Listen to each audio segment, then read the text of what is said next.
Halo rekan-rekan semua, ketemu lagi dengan saya pada kesempatan kali ini. Di dalam video pembelajaran kita pada kesempatan hari ini, saya akan coba membahas mengenai materi mengenai APHT dan SKMHT, baik mengenai pengertiannya, contoh, syarat, maupun biayanya. Materi ini saya ambil dari artikelnya Surti Risanti dalam majalah Fortune Indonesia. Namun sebelumnya perlu saya sampaikan bahwa seluruh informasi yang saya siapkan dalam video pembelajar kali ini semata-mata untuk tujuan pendidikan dan bersifat umum. Nah, rekan-rekan semua, saya akan coba membahas mengenai APHT dan SKMHT. Apa sih APHT itu dan apa itu SKMHT? Karena ini berkaitan dengan proses KPR ya, KPR, kredit pemilikan rumah.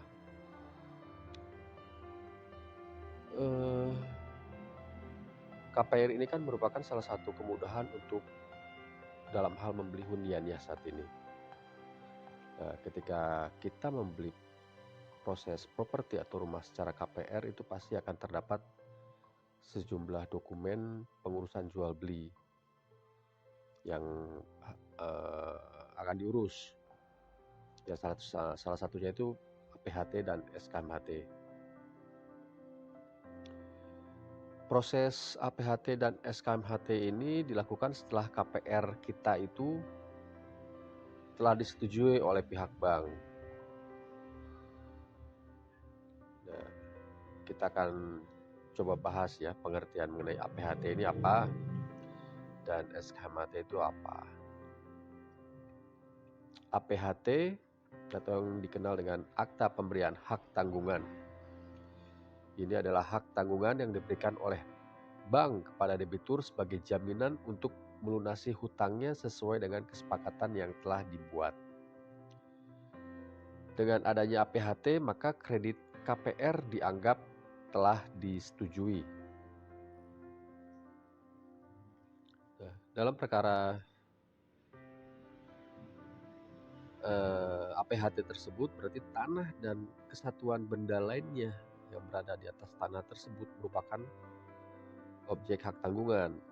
Nah, namun bila pada kenyataannya itu benda-benda yang ada di atas tanah tersebut punya pihak lain, maka yang bersangkutan itu harus ikut menandatangani APHT tersebut. Lalu apa itu SKMHT? Nah, kalau SKMHT itu dikenal dengan surat kuasa untuk memberikan hak tanggungan. Ini diperlukan ketika kita memberi rumah dengan cara kredit dari pemilik sebelumnya atau sertifikat tanah masih atas nama developer atau pengembang. Nah, jika kita mengajukan kredit pembelian properti atau rumah dengan cara tersebut, nah, pihak bank itu pasti akan meminta SKMHT. Dokumen ini digunakan jika ada jeda waktu tanah jaminan tidak bisa atau belum bisa dibebani dengan PHT karena sertifikatnya masih atas nama pembeli sebelumnya atau masih atas nama pengembang developer. Bila SKMHT ini telah diterima oleh pihak bank, maka ia mewakili memberikan jaminan pembebanan hak tanggungan dengan menandatangani APHT. Nah, dengan kata lain, SKMHT ini merupakan surat untuk memberikan kreditur kuasa kepada kreditur atau bank untuk mewakilinya dalam menjaminkan properti miliknya. Kalau begitu, apa sih perbedaan APHT dengan SKMHT? Nah, APHT ini kan merupakan akta yang memuat objek jaminan pinjaman yang jelas kepemilikannya. Sedangkan SKMHT ini merupakan surat kuasa untuk memberikan hak tanggungan. SKMHT bisa menjadi pengganti APHT jika objek tersebut masih atas nama pemilik sebelumnya. Dengan SKMHT, pihak bank bisa membebankan hak tanggungan kepada peminjam kredit meskipun objek kepemilikannya itu belum atas nama si peminjam. Nah, terus apa saja sih syarat APHT? Nah, berikut saya jelaskan beberapa syarat untuk pembuatan APHT. Pertama, membuat perjanjian hak tanggungan yang diberikan merupakan jaminan pelunasan hutang.